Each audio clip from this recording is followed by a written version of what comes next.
Well,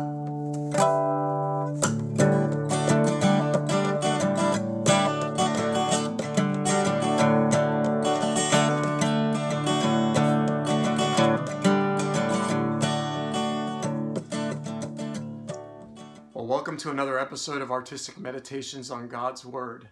Today's episode is a tough one because scarcely a week ago, on May 25th, George Floyd, an African-American man, was killed at the hands of a white police officer named Derek Chauvin in Minneapolis. Since that time, our nation has erupted with grief, sorrow, lament, and protest. Protest that has led to violence, to the calling in of the police and the National Guard, and it's just a mess, and we don't know what to make of it. But I do know this, that the Bible speaks of George Floyd in the very first chapter of the very first book of the Bible, in Genesis 1:27, when it says, "So God created man in his own image. In the image of God he created him, male and female he created them." George Floyd was created in the image of God. But the image of God was marred in George at the hands of Derek Chauvin. Do you know that the Bible teaches that the image of God is marred in all of us, in you, in me, in Derek and George, and indeed in all the world? That all have sinned and fall short of the glory of God, and that this is the central pandemic, the true pandemic that has infected humanity from the beginning. It is why people turn against people, and race against race, and nation against nation, and men and women against God. So what can be done about it? Here's the good news. Jesus actually shows us. It's written of him in Colossians 1 that he has rescued us from the dominion of darkness and brought us into the kingdom of the Son. Jesus made it his mission to overturn the systems of oppression and injustice in this world, to bring about his kingdom to replace the kingdoms of darkness that surround us all over the place. How does he do it?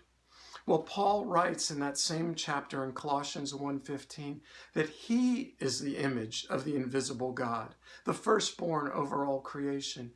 And in verse 19, that God was pleased to have all his fullness dwell in Jesus, and through Jesus to reconcile to himself all things, whether things on earth or things in heaven, by making peace through his blood shed on the cross. You see, Jesus was the only one who truly reflected and represented the image of God. In Jesus, there was no sin. In Jesus, there was no racism, no injustice, no oppression. But he chose to go to a cross and allow the image of God to be marred in him at the hands of wicked men. Why? So that he might make peace.